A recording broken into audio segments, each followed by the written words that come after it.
Welcome to the Alive Loren Podcast, and the place of celebrating juicy, soulful, whole living, adventuring on this journey of a lifetime, and this idea of trusting the now, honoring the now.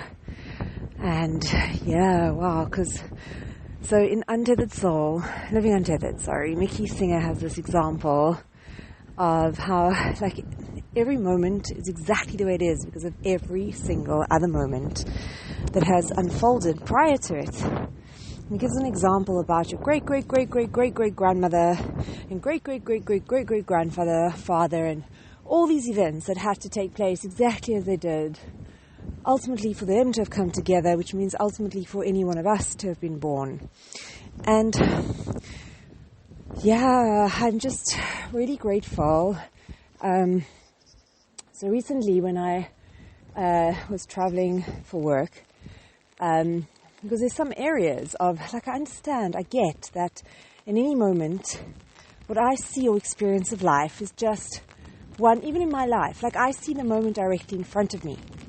Now, if I were to look right or left or up or down, there's so many other moments even happening near around me that I don't see. And never mind with me, how many moments on this planet are being experienced by every single person. My experience is so minuscule to the whole of everything that's happening in every moment.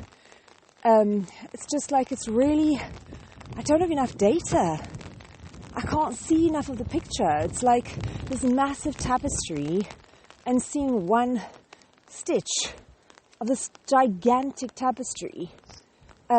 So sometimes in my one stitch, when I get frustrated in certain areas, that I just feel grateful for the gifts and the times when it feels like life is saying to me, just breathe and relax and trust the unfolding.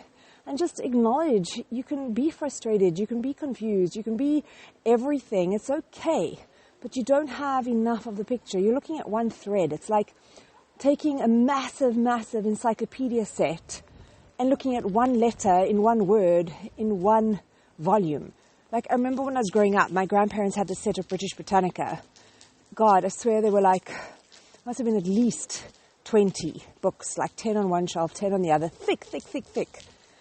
Small writing, thin pages. And imagine taking out one of those books and looking at one letter. You really have no idea, even one word on one page. It's so little. You don't have context. You don't have enough to actually comment or understand or fathom. So, these are just some of the things that I'm so grateful for on the trip. On the way to the airport, right? So, it just was a reminder of how everything had to be exactly as it was. So these are some of the examples along the way. As I'm going down, so now I choose the time to go, and there were two different trains, both of which would have gotten me to the airport in time. And I decide to err on the side of going there a little bit earlier, just in case something's wrong. Rather be there earlier, and I've got work I can do on my phone, and go later, cut it fine, and something happens, and there's an issue getting there, right? So everything, oh my God. So before I go, right, I've got all my stuff ready, and it's warmer inside the flat. So I've got my jacket, and I'm leaving early. I'm leaving the apartment at 5:20 in the morning.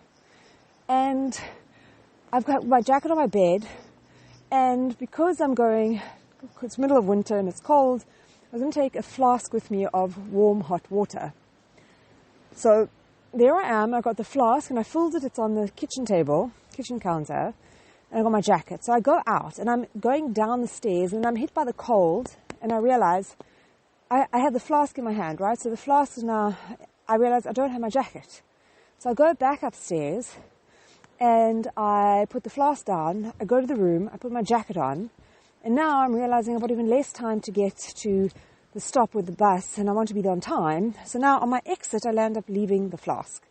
Okay, anyways, now I'm running with my suitcase, and as I'm running up the road, which is now, maybe it's a 5-minute story from the apartment to the bus stop, but I'm so near the bus stop, and I realize, oh God, I forgot the flask. Now there's not enough time to go back, so I don't go back for the flask. I get the bus, I get the light rail, as I'm going down in the lifts and I get in, like sometimes you just I kind of play a game of making eye contact with people and seeing who I can get to smile at. So in the lift, I catch eye contact with somebody and someone who smiles and smiles back at me. So we get off at the bottom of the platform to get into a train, and I lost track of the person that I smiled at. So I'm getting in a carriage, and then as I'm walking to find a seat, I spot the person that I smiled at. So this has happened to me before, and then when I've smiled at someone in the lift and then met them in the train carriage, and then I said to her, do you feel like making a new friend, or are you happy just to ride and enjoy the ride in silence? And she says, no, I'm happy to make a new friend. So I sit down next to her, right? So in our conversation, out of all the things in the short time that we've got between there and the airport, now everything had to happen exactly as it was. If I had chosen to get the later train, I wouldn't have seen her. If I'd come down a split second, if I'd maybe gotten to the bus stop on time, I may have sat in a different place on the bus. Everything that took. Now, she's volunteering in the city, and she volunteers at a place, and only on a Tuesday morning does she travel outside of the city to volunteer somewhere else. And that's the same day that I'm traveling, and I decided to go on the earlier. So in the course of our conversation, it turns out that she had been in Israel years before, where she had a health incident and she was diagnosed with kidney cancer, but only of her one kidney.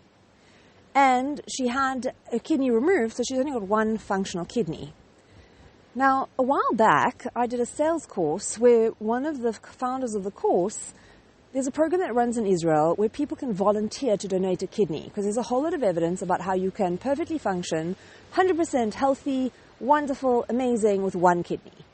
So it's almost as if we got given this, the abundance on a whole nother theme is just the abundance in which we live, where even in our manufacture of this avatar of a human body that we get to inhabit, it has more than enough of everything that it's like we each get given a spare kidney. So if we needed it or someone else needed it, there's more than enough, right? So at the time, I thought, wow, that's an incredible thing to do. So there's this whole program in Israel where people who have some sort of kidney failure with both kidneys not making it, and if you match, you don't have to be biological match. There's other markers and matches that two total strangers can be a match to donate a kidney and receive a kidney. So you go through this program where there's some sort of sponsorship, so the person donating doesn't incur any financial cost. It's quite a rigorous process to see even if you qualify. So at the time I thought, oh my God, that is amazing. I want to find out more. And then as I was chatting to my kids and thinking about it, I just thought it was an incredible thing to do. And then as I was chatting more with people and that, sometimes the response was, that it's quite high risk, you're going in for surgery. And so then I kind of put it on hold, and I did fill in a form, but then no one contacted me and I didn't follow it up, and I left it. So now of all the people and everything that had to happen, and even for this to come up in conversation, I think to myself, oh no. But just to listen and pay attention to the universe, and that is how things, it's just honor the unfolding and trust that what you need to know, what each of us need to know, need to be aware of, will come to our attention in the natural unfolding. Naturally, gracefully, with ease, and if it doesn't, it's not supposed to. It doesn't always have to happen naturally, gracefully, with ease. Sometimes it's in a whole big mess, but it's just to trust the unfolding of the moments, and also to trust that gut intuition. Because intuitively it felt like the universe was reminding me about this, that here is a person functioning completely well on one kidney, and that was something that resonated for me, and to follow up on it, so it was wow. And that's the thing that I just feel like life communicates to each of us in our own unique ways, and to see what speaks to each of us as things come up. So I followed up, and I've contacted the original person, and we've got the website, and I am going to just take more steps to find out, because it doesn't even mean, even if I'm interested, that I would ultimately qualify to even be a donor. But yeah, so that was one of them. And I know I'm already on 9 minutes, but I had God, there was another, just try to do this one quickly, but also was such an example of perfect timing, and to trust the unfolding beyond anything that I can fathom. And that when I do feel frustrated in certain areas, it's okay to feel frustrated, but it's more just trying to read one word, one sentence out of that whole set of encyclopedias and then trying to understand and say, oh, but it doesn't make sense. It doesn't make sense because you have so little of the context of the whole. No wonder it doesn't flip and make sense. But if you understand that you're in this grandest production of all times, that's perfectly choreographed beyond anything, it's okay to be perturbed or not make sense, but just to trust, like to choose, one can choose how we want to view life. And I kind of like the idea of viewing life from this way. So just to give you another quick example, the other one was, so on the train to the venue, right? In London, you have to like tag in and out at a particular spot. Now, I go to the train and I didn't see the place to tag in. So as I get to the top of the stairs and I'm inside, I'm asking around and someone says, no, you've got to go back down to the bottom. So I'm going back down to the bottom. I'm already late. I'm thinking, oh, flippin' hell. I wonder if the train's going to go. And I'm like trying to get really fast all the way down all these flights of stairs, tag in all the way back up the flights of stairs. Now the train's almost about to leave. So I go back into the carriage at the end, but now it's super full. So because of that, I walk down a little bit further to a section that's less full. And then I overhear some people talking and they sound like they're going to the conference. And then I thought I just want to actually ask them because I know that there's one exit that's actually better for where I need to get to. And I wanted to confirm. And so I start chatting to them. And then in the course, so in a nutshell, in the chatting to them, I ask, there's two conferences side by side, which one they're attending. And they're attending the one that's not for the section of the business that I work in. But because I know that there are the people in the other section, I thought, well, let me just ask them anyway what they do, because maybe I can pass on the details. So I asked them what they do, and I said, oh, well, that may be of interest to another department of ours, and let me take your details. So then they ask me the company, and it turns out that that division of the company is already an existing customer and has been for a number of years.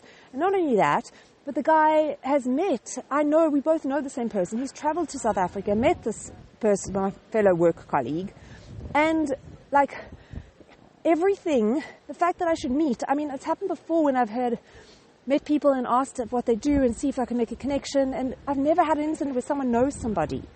And the whole thing was that everything that it took, if I had tagged incorrectly the first time, I wouldn't have stood next to them. Like, just everything that it took to have that conversation and to discover that they're the exact people, just felt again, it was like the universe. And I've got a few other examples, but we're already on 12 minutes. So that is it for now. But that is to just untrust the incredible magnificence unfolding of every single moment that has happened before, that we are not necessarily the doer of reality, but the experiencer. And yeah, it's just such an interesting blend of still being present with fullness of heart and engagement, but just trusting that it unfolds and everything is exactly as it's meant to be. And it's more about engaging with the moment in front fully with trust and awe and humility than trying to figure out if it should be the way it is. So now I need to figure out where to go. So happy adventuring, precious soul. Mwah.